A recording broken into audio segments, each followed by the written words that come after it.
Good morning students.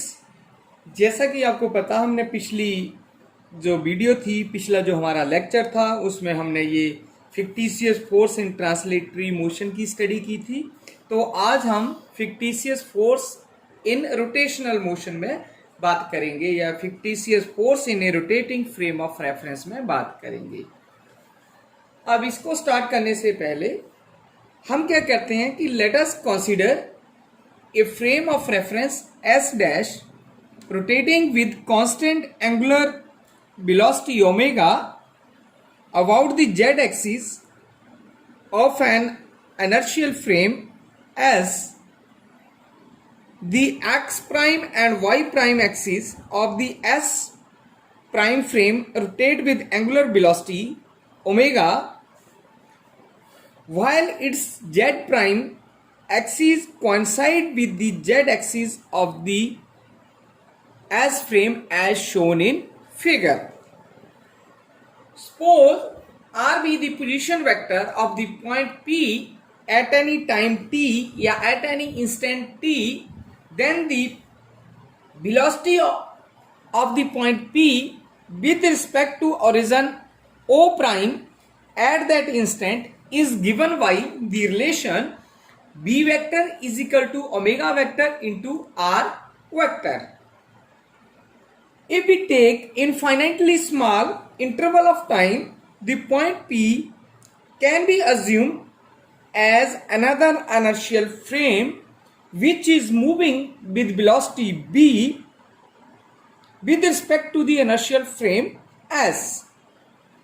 If a particle is further in motion near P, then its velocity as observed in S frame will be vi.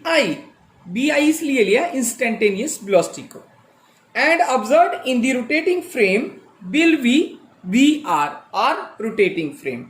So we can write it as vi is equal to vr plus v.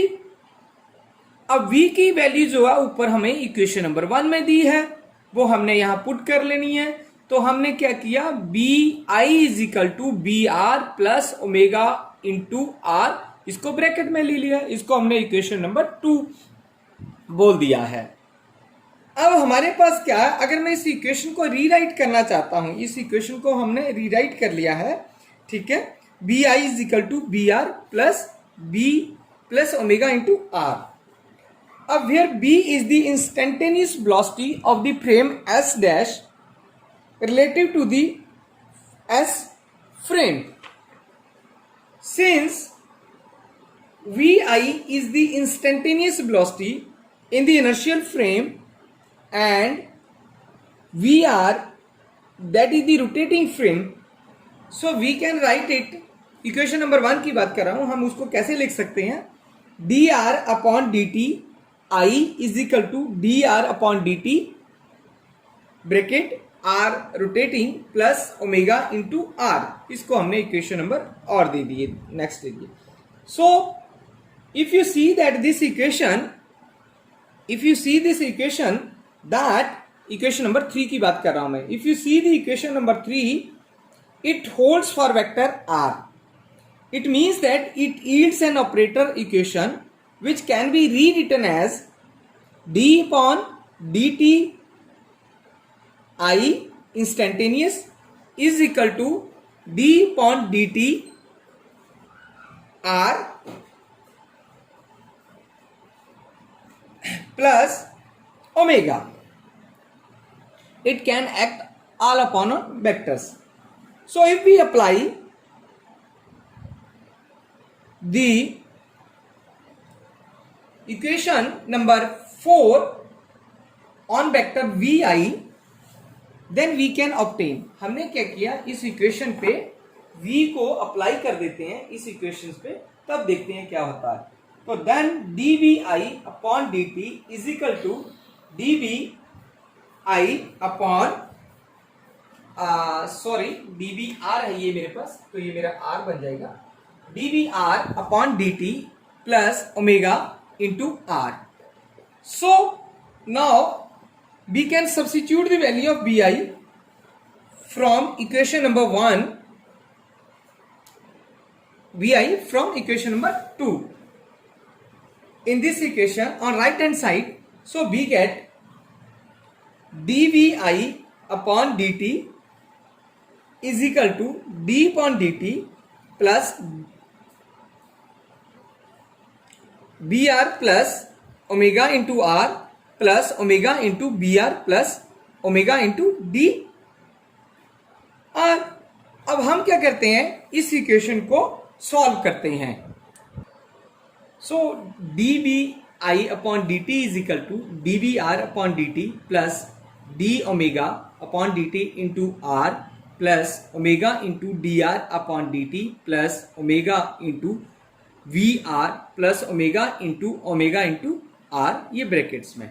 अब हम और simplify कर लेते हैं इसको, क्योंकि हमें पता कि ओमेगा जो मेरा वो कांस्टेंट्स है और D R upon D T हमारा किसके बराबर होता है, वी आई के बराबर से होता है. तो D V I upon D T is equal to D V R upon D T plus 0. क्यों कर दिया, क्योंकि ओमेगा मेरा कांस्टेंट है. Omega into D R upon D T किसके बराबर है, ये हमने पहले बोल दिया किसके बराबर है, ये आर बी के बराबर है. तो हमने बी आर लिख लिया plus omega into B R plus omega into V R. अब हमने क्या किया, अगर आप D V I upon D T करते हो तो ये किसके बराबर होता है, the rate of change of velocity is equal to the acceleration in case of the instantaneous and in case of the rotationals. Okay, then we have the first term is instantaneous velocity. The rate of change of the instantaneous velocity is equal to the oscillations in instantaneous. Then ai is equal to ar plus, अब बाकी term को मैंने जोड़ दिया है, plus omega 2 omega into B R plus omega into R into omega minus omega into R. अब ये कौन सा फॉर्मूला लगाया हमने, इसमें हमने ये फॉर्मूला लगा दिया कि इफ 3 वेक्टर्स है मेरे पास, कोई vector A into cross of product of vector B and C is equal to किसके बराबर होता है, कि A dot B vector C B minus vector A into vector B into vector C. ये हमने +1 या 10th में ये पढ़ा है नोटेशंस वेक्टर की, जब हम 3 वेक्टर्स को ऐड मल्टीप्लाई करके उनका जो प्रोडक्ट्स होता है वो इस वे में लिखते हैं. सिमिलरली हमने इस इक्वेशन में भी सेम ही अप्लाई किया है. Okay, then we get the results A I is equal to A R plus 2 omega B R minus omega square R. अब omega dot R is equal to मेरे पास क्या हो गया, 0 हो गया. मैंने उस इक्वेशन में पुट कर दिया. Then we have the equation ai is equal to ar plus 2 omega into br minus omega square r.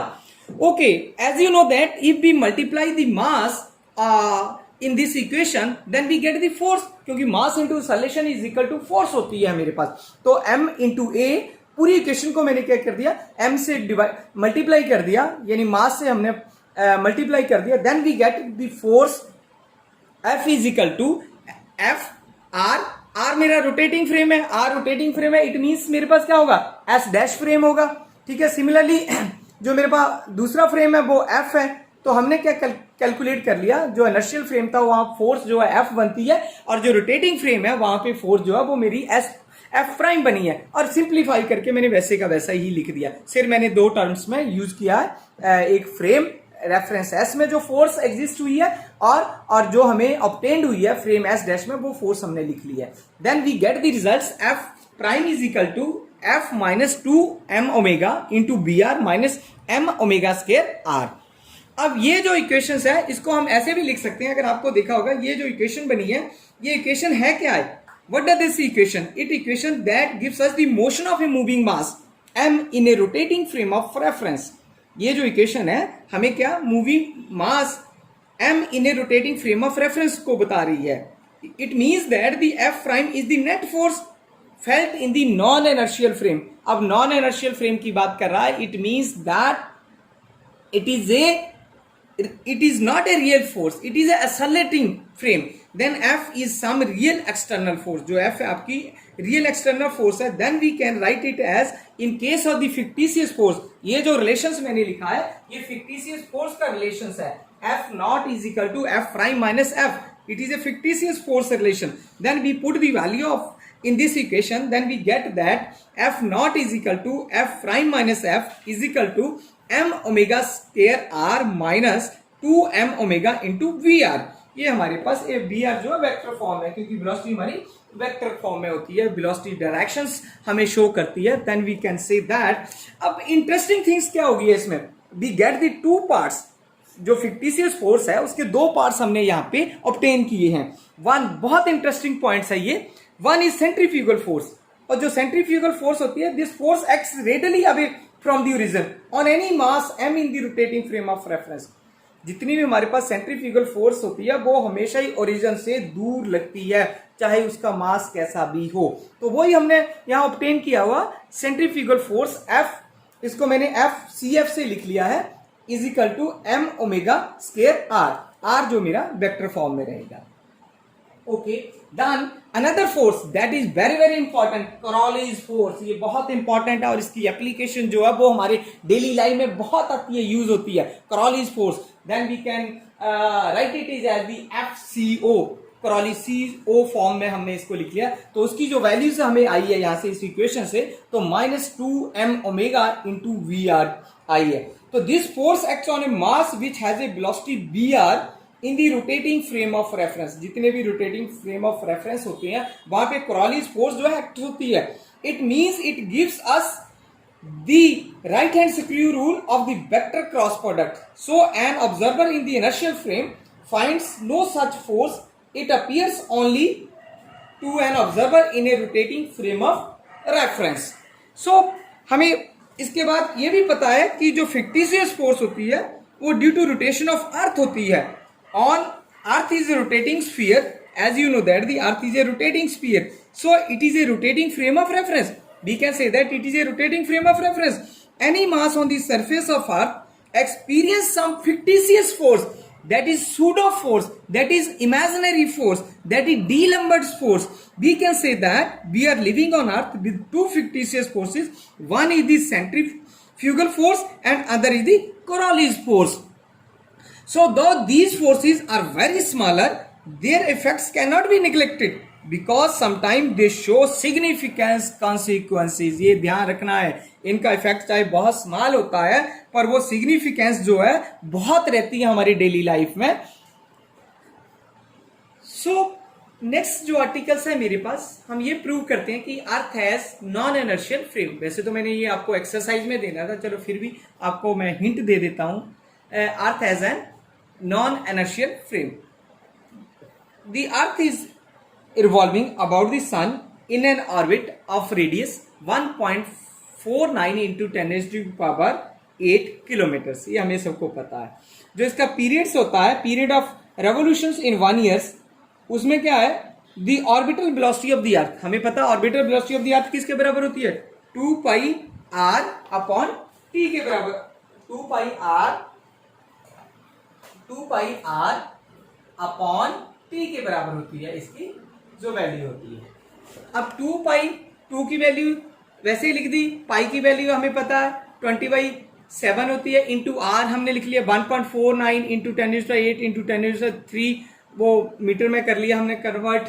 फिर अब इंटू 365 1 ईयर की बात की थी, into 24 our into 60 in second की बात कर ली हमने इसको कैलकुलेट कर लिया.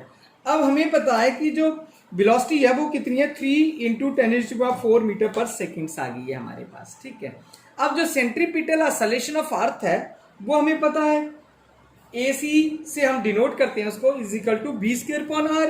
b की वैल्यू आपके पास है, तो हमने क्या लिख दिया, 3 इंटू 10⁴ इंटू 3 इंटू 10⁴ b² था, खोल के कर लिया हमने इसको, अपॉन r आपके पास पहले ही है 1.49 इंटू 10⁸ इंटू 10⁻3 मीटर में कन्वर्ट कर लिया. तो then AC is equal to 6 into 10⁻³ metre per second square. हमारे पास जो ऑसिलेशंस आ गया वो ये आ गया. So this equation shows that the motion of earth around the sun is accelerated motion. So the frame attached to the surface of earth is an accelerated frame.